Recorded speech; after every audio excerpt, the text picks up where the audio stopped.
Now,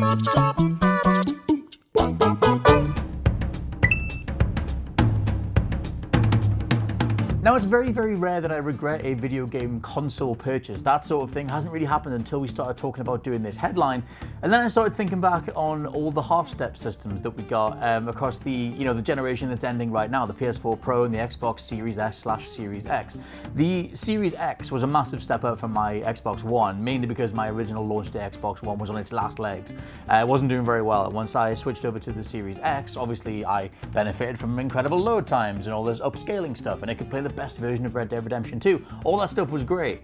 PS4 Pro, though, did very, very little for me, and my relationship to technology, this whole sort of nebulous idea that you're always chasing something better. It's like, oh, well, if you buy this and you upgrade this and you get this particular cable and you get this particular TV and this particular console. My whole conduit for that is Mr. Josh Brown. Then I remember giving in to him saying that I should get a 4K TV, get a PS4 Pro, and I'll see this massive difference. I'll see this massive improvement and stuff.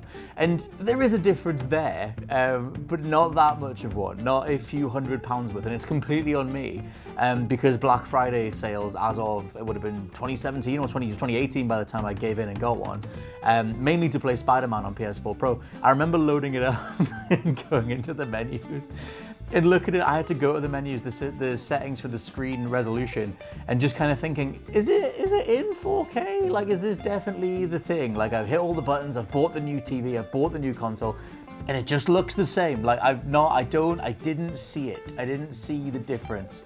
And I know that people who are proper tech-focused folk will, be able to see that and go, what are you talking about? It's clearly, you can see all the anisotropic filtering if you look close. Well, I couldn't see it.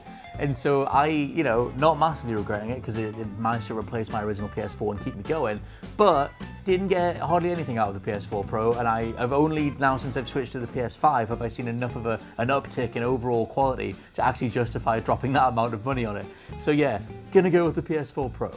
Right, so it's a bit of a cheat, this one, but I've got to go with the PlayStation Classic, which I guess is kind of a console. It counts. You get 20 games with it. It was billed as, well, it's a mini PlayStation, essentially, with games built into it, like the mini SNES or the mini NES, or whatever. And I was looking forward to this because, the PlayStation original was the first console I ever owned. Have a lot of nostalgic memories for that machine. The games that were bundled in were pretty good. I hadn't played them all, but I was looking forward to playing Resident Evil again, Metal Gear Solid again, Final Fantasy VII for the first time, which I'll get to later. And I spent a lot of money on this and woke up Christmas morning, because I like to put things away for myself for Christmas because I'm a kid at heart and like to look forward to things. Unwrapped it at my parents' house, plugged it in, had a alright time, should I say, and then essentially never played it again. I went through Resident Evil on that and Metal Gear Solid, like I said, and enjoyed them enough, had a pretty fun time, but ultimately I regretted it because I own a PlayStation 2. I even have a PlayStation 1 somewhere at my parents' house. I didn't need this, and certainly didn't need it for £100 when I could have got all of those games for cheaper than that for two machines that I already own. I don't know what was going through my mind. What was happening to me at the time? It makes it even worse because a lot of those games are actually the worst version of those games that you can play. I remember telling Scott, like, dude, I'm gonna finally play Final Fantasy VII because I've got it on the PlayStation Classic, and he said, don't do that. That's the absolute worst version and worst way you could play that game. Just buy it on PlayStation 4 or get it for the machine you already own. And I didn't do that, but the intention was there, and now it's in that cupboard somewhere, just gathering dust, which sucks because I wanted to look forward to it much more than how it turned out. So a console that I regret buying, and I'm in no way saying that this was a bad console. The only reason I regret buying it is because I bought it way later than I probably should have, and it was only because I just didn't really have one at the time that it came out, and I was more of an Xbox girl at the time, and that would be the PlayStation 2. I loved the first PlayStation, but then the Xbox came out and I freaking loved the Xbox. I had a huge amount of games that I just it was just such nostalgia for me. So I just didn't get the PlayStation 2. I couldn't afford, my family couldn't afford to get both. So we all, they picked, what do you guys want for Christmas? What do you want for your birthdays or whatever? And we all said we wanted Xboxes. So that's what we got. I remember my brother ended up getting a PlayStation 3, but that, this was the time that PlayStation 3 was out. I still hadn't had a PlayStation 2. And I remembered that a few of my friends had PS2s and they had like the Eye Toy and stuff, and I wanted that nostalgia. I never got to play the Eye Toy unless I was at a friend's house, so I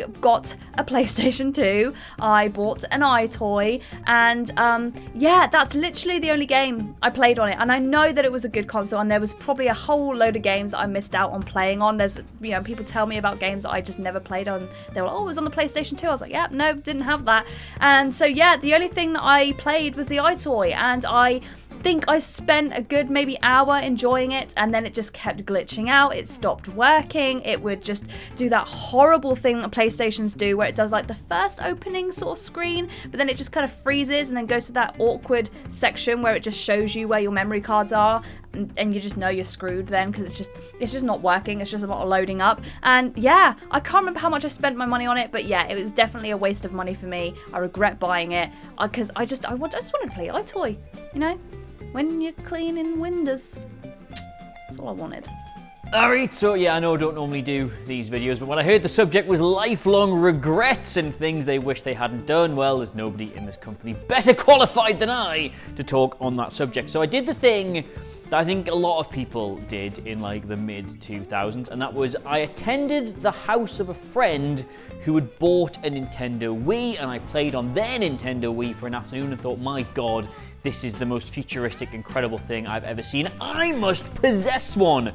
And literally on the drive home from my friend Phil's house, I pulled into the original Big Granger game, shout out anyone from the Northeast who actually remembers that, and went and bought off the shelf a Nintendo Wii with Wii Sports. And I went home and I spent the day playing Wii Sports, and the night playing Wii Sports, and indeed the week playing Wii Sports until I genuinely had really sore shoulders and elbows from the baseball and the tennis and the bowling. I played bowling with my gran, for crying out loud. That's how big into this console I was. And then after that week, I realised I'd done it. I'd had the Nintendo Wii experience, and I was lumbered with this like £250, back when £250 was a lot of money for me, by the way, console that I didn't have any games for. And I tried to play Resi, it just wasn't as good as the console version. I tried to play loads of stuff and it just wasn't as good as the console version. So effectively I paid like 250 plus game, like 280